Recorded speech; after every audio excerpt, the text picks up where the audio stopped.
Hi folks, I'm Dr. Ian Campbell, I'm Secretary General of the Independent Health Professionals Association.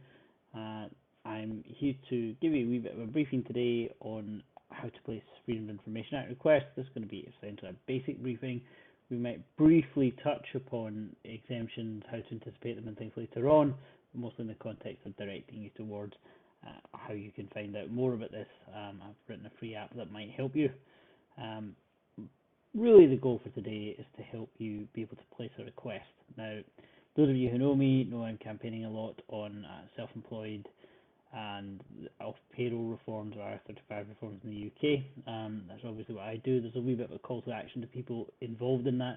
But if you're here for another reason, for whatever reason you want information out of a public body, I hope this will be useful to you because this is excellent legislation. It's done a lot to promote open governance and accountability and ensure that fair play occurs essentially in the public sector in the United Kingdom. I should add there is legislation by the same name, Freedom of Information Act in the United States, and that's not what we're talking about here. You want a different video if you're looking for that. But for the UK, it's so simple to do this, and we're just going to walk you through how to do it. It literally takes minutes. The difficulty in a lot of this is actually how to avoid exemptions and things like that, but realistically, you can get a lot of information without even knowing any of that stuff. Yes, you'll get better information and you'll hit less problems if you do, but I wouldn't discourage anyone from dabbling in this. It is so easy and it is so important that people learn to do this to get information from public bodies. And if that's you watching a news story and wanting more information on it, or if that's you doing what we're doing, which is lobbying nationally on important issues, then I would encourage you to do it. And there's certainly, for people involved in the campaigns, there's a wee bit of a call to arms here. Those of you doing that will know why I've picked HMRC and NHS Improvement, these organisations in particular, to try and get information out of in relation to what we are campaigning about. But if you can think of anywhere that there's any intelligence, please do get on your computer, get on this website and do place FOI requests. And that information is how we've got a lot of the distance we have at the moment. We would not have the evidence we give to the House of Lords to get where we are today if it were not for a lot of FOI requests. So please do. There's obviously at the moment a whole political game going on, basically in here, with, or indeed often actually on Zoom these days or teleconferencing software, but there's a whole political game going on lobbying MPs, trying to get amendments through to the finance bill to help with the private sector side of things, but ultimately the campaign will not stop if this ends up getting enacted. We are still fighting the April 2017 public sector reforms on behalf of our members. We will fight these reforms should they come in to try and get justice. It is 10 times harder if we do not stop them coming in, but can I encourage you, please, if you think we can get evidence, please do get requests away now. Okay, so I appreciate some of the audience that might have been me going on my little hobby horse a wee bit there, and the information might not be necessarily relevant to your request, but the next bit will be. So let's quickly show you how to place an FOI request. It is not difficult. There's this website which will hold your hand called whatdotheyknow.com, and this is it here. This website literally will take care of the administrative side, looking after they're supposed to reply to your request within 20 days. It logs that for you. Should take 20 working days, so it doesn't include bank holidays, it doesn't include weekends and things like that. It will prompt you though, and it will prompt you to do things like internal review, which is where you think an exemption has been applied inappropriately and you can challenge it. And that might require a little bit more information, but that's a bit more advanced, but that is very useful, and I would encourage you, if you think an exemption has been claimed inappropriately, to ask for an internal review. So it will kind of hold your hands with many of these steps. It also lets you look up other FOIs, which can be fascinating. Anyway, just to show you then, so this is the website. I need to click something here so I can interact with it, which is there. That's it on my side. It's good. So you want to basically start making a request by clicking this Make a Request button.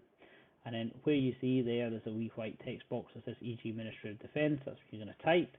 And I'm just going to say HMRC. You'll notice it will recognise the HM Revenue and Customs as HMRC, that it is down there. And sorry if I use this one, you'll see HMRC, that's it there.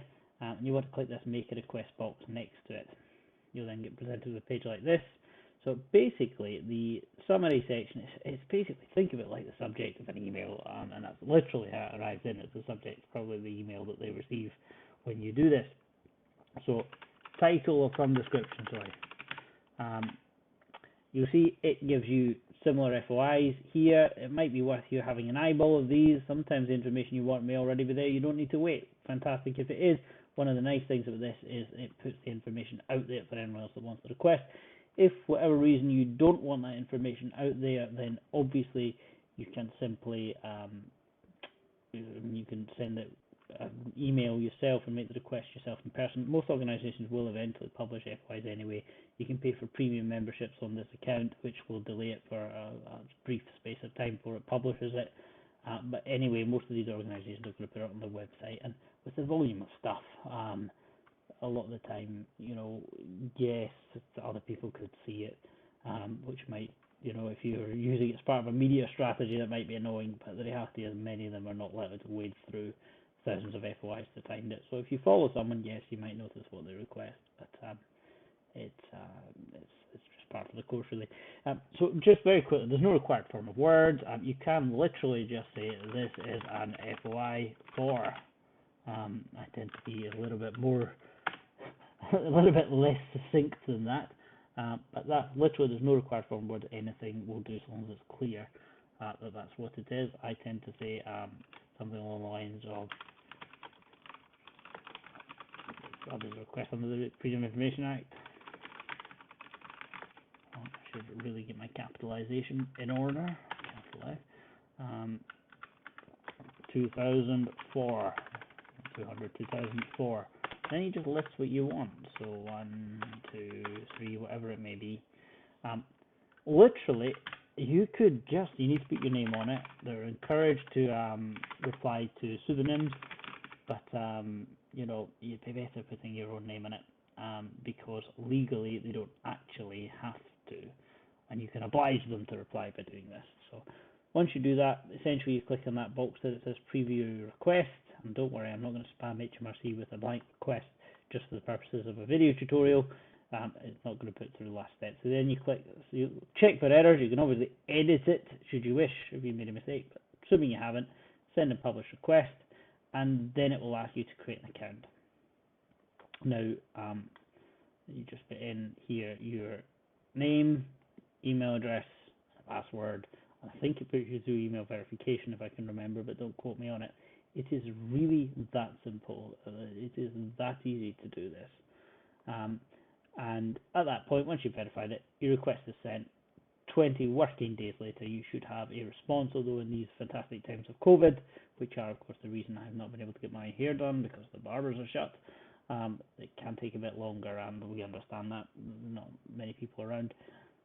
In public bodies, a lot of people off sick and that kind of thing, so yes, it might take longer at the moment for obvious reasons. So, I mean, that's how you place a request. It is that easy. The more difficult and challenging bit of all this really comes into play when we consider exemptions and things. Now, I'm not going to go into a detailed tutorial on exemptions today because there are rather a lot of them, basically, and you can look all that up yourself if you want.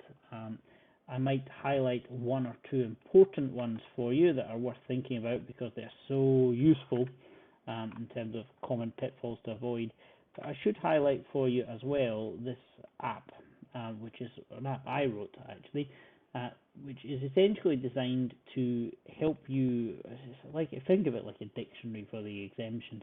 It goes through all the various sections under which you have exemptions and things from the FOI Act.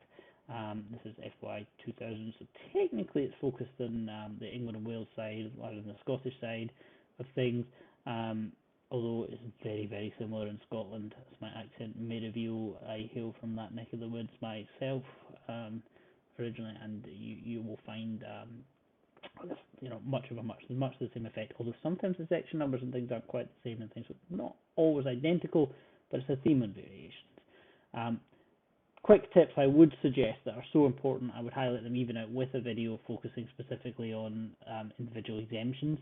I should say, by the way, there's no iOS app, I'm sorry about that. I've developed it in Kotlin and I'm familiar with the sort of Android type environment for doing it, and I've got a bit more learning about iOS interfaces and things if I'm going to port it. But anyhow, that's it there. I hope it's useful. It's also got links to sections of law, useful case law and things that will really help you anticipate and avoid these exemptions if you're using it. Specific things that are so important that they are worth mentioning actually at the moment are the cost limit. So the cost limit basically they stipulate an hourly rate, and as a result of the cost, that effectively governs a certain amount of time that can be put into this by public bodies in terms of processing the request, and that is one of the common things. If you have a request that's going to create so much work, and it's probably a good thing, you don't want to create too much work, but so much work that the public body can't physically process it, would be a hindrance, an undue burden for them to do it, although I avoid the phrase undue burden because then you get into vexatious, which is a whole other kettle of fish, but it's going to be very, very difficult for them. Then this thing comes in, it's a prescribed exact cost that should be over in order for this exemption to kick in. I should add that they commonly misapply this. There are things you can do to reduce the likelihood it will be engaged. Things like don't request the extract information from documents and just request the document. Because if you look at the appropriate, so if you look at the fees regulation, which tells you what they are and are not allowed to consider, specifically regulation 4.4, it will tell you basically what is and is not a valid consideration for when you're 4443, I forget off the top of my head, but it'll tell you what is and is not a valid consideration with respect to this, and basically extracting information from documents is included, but if you request the whole document, you don't need to do that. Time taken to consider exemptions is not listed there, and if you look at the case law, and if you look at my app, actually details some specific cases that you can cite as authorities for this. The actual time taken to consider exemptions and redact information, because of the exemption is not part of it. What's part of it is essentially retrieving the information, not deciding what's exempt. And you will commonly find they'll say, oh, wait a minute, but some of that's personal information, we need to go through and redact it and consider whether or not fairness test is met, and all that stuff doesn't matter, basically. Next pitfall, commonly, you can't use this on private sector entities by and large unless they are owned by the state. You can get a list on Schedule 1 of the Freedom of Information Act of the specified bodies to which this applies. The Act applies if you're in any doubt. So there's that. So private bodies, no. The other thing is if you want your own personal information, then Section 40 of the Freedom of Information Act kicks in, which effectively protects your personal information from even yourself obtaining it under the Freedom of Information Act. It's an absolute exemption, and you can't get your own information under it. Now, they're supposed to give you advice and assistance in order to help you locate it. Public bodies often don't, and as a result of that, you effectively, they might not tell you that you are entitled to it under GDPR or Data Protection Act 2018, which is the implementation of this in the GDPR in the UK. They are effectively equivalent. So you can make a thing called a subject access request under either the Data Protection Act 2018 you can cite or Article 15 of GDPR, and that entitles you to all of this information and within 30 days, with some very, very tough penalties on organisations that fail to comply with their duties under that. So you can get personal information, just don't do it under Freedom of Information Act because Section 41 is an absolute exemption.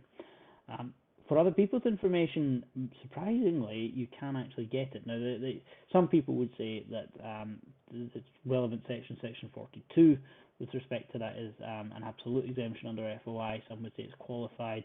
That's to say that normally that would be a public interest test, but it's not with Section 42. This is kind of semantics because you can argue your way out of it in some situations, so it's very hard to do. And you can't argue your way out of a traditional absolute exemption under any circumstance. So I would tend to say it's qualified, but it's not subject to the usual thing, which is a public interest test. It's subject to a fairness test. semantics as to which you're really going to pick, whether you go with the side that says qualified or not. The reality is they look at things like whether it's fair to the individual, whether the individual has a reasonable expectation of privacy, the seniority of the individual may govern whether or not there's a reasonable expectation of privacy, that sort of thing. So those points probably merit specific highlighting. If you go through the app, all the usual things are in there as exemptions, and I'll tell you the basics and the nuances of how you try and get around those things, like you can't get round, or things like, sort of things like national security and all that kind of thing. Some things are surprisingly qualified, you might think are not, but the public interest bar to get round release it might be difficult. It's always worth including public interest representation of the FOI, because so many of the exemptions are qualified, and the public interest is usually the balance that a lot of these are weighed up against. There are other things which we can talk about in more detail, but if you like, which are not just the public interest tests, so there can be prejudice tests and things like that as well to consider. So that's that. I hope that's very useful for you. Please do remember to like and subscribe. If you are just here for information about how to place an FOI and you're not interested in IR35 campaigns and things, I hope you've enjoyed it. Please do like and subscribe, comment below, all that kind of thing. But feel free to just sort of now move on and find your next video. If you're interested campaign-wise, pay attention. So obviously, I hope this is a little bit of a call to action. It's very useful to try and get information. It's very helpful in persuading MPs. We're using a lot of information which we've obtained this way in our current campaign efforts. And remember, aim beyond the goalposts. So if we do fail to prevent the private sector reforms coming in, then that's just beginning stage of data gathering for how we show MPs what's happened here and how we begin to push them to reverse this. And I would say to you, if someone tells you you should all lie down the second that this is implemented, you should take a good look at their commercial interests and see whether they have commercial conflicts of interest or something here which could be motivating that statement more than anything else. We have to keep fighting this. This is a severe injustice. People will not, what will happen, it will be the same as the public sector. You've already seen the signs of it. People not get individual assessments of reasonable care, and we must resist that at all costs. So yes, please do start seeking information. The more information we get, the better. It's useful to MPs now, but even if everything ultimately goes through, we don't manage to get Labour on board, which is a major focus at the moment, is trying to get Labour on side. We've got individual Labour MPs. Ruth Cadbury, for example, has been outstanding, very, very good on this issue. There are many other Labour MPs that get it, but we need the whole party to come around and get it. And this shouldn't be a difficult issue for them, because, well, many of them, it's been presented to them as an issue of tax evasion. It's really an issue of workers' rights. It's really an issue of undermining 100 years worth of progress on workers, more than 100 years worth of workers' rights progress, in terms of enabling clients to engage people as essentially an employee for tax purposes, but without any rights whatsoever. The big corporations trod all over the little guy. Yes, there is a whole angle of these people have expenses and things that are business expenses that they can't foot, and clients basically are forcing small business out of business. That maybe appeals more traditionally to a sort of a right-leaning argument, but this bread and butter stuff of workers' rights should appeal to Labour MPs. So if you have a Labour MP, it is important to reach out. It's important to reach out regardless of which party your MP is with, and we do have cross-party support. But bringing Labour on side would be very, very useful about now. Regardless of who your MP is, please do consider signing up to the Self-Employed Alliance.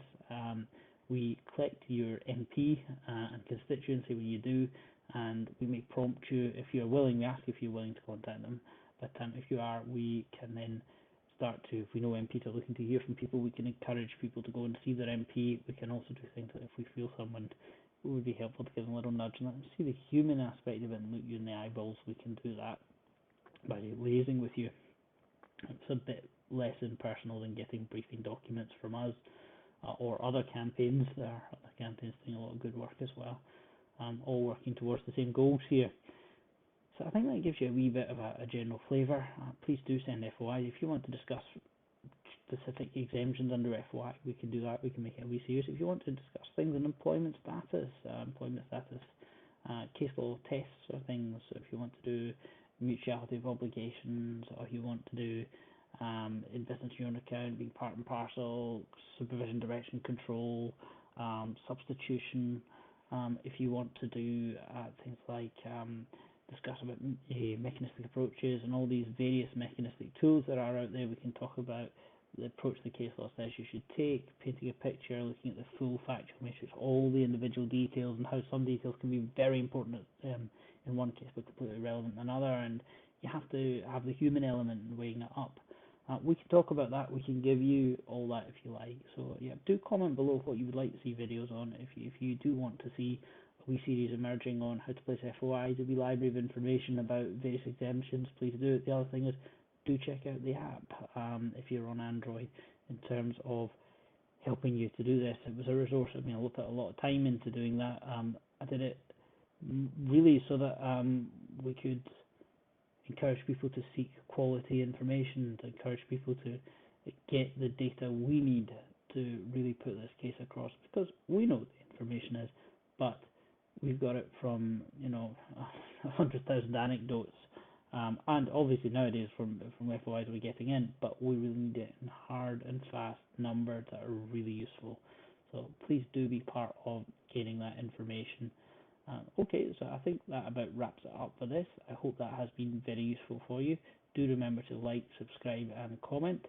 It really does help the channel, and it helps spread information. It helps us to get the videos shared out there, and really educate contractors, because many are sleepwalking into this and they don't know what's coming for them. Unfortunately, from bitter experience, we who have worked in the public sector or who have been exposed to the public sector, many of them have left the country and not worked in the public sector as a result, know all about what is coming, I'm afraid. And if you're looking for that app again, well, last time it's FOI Expert, you'll find it on the Play Store. Okay, thanks folks, much appreciated. Thank you for supporting the channel in terms of watching, and I do hope this has proved useful to you. Okay, bye bye.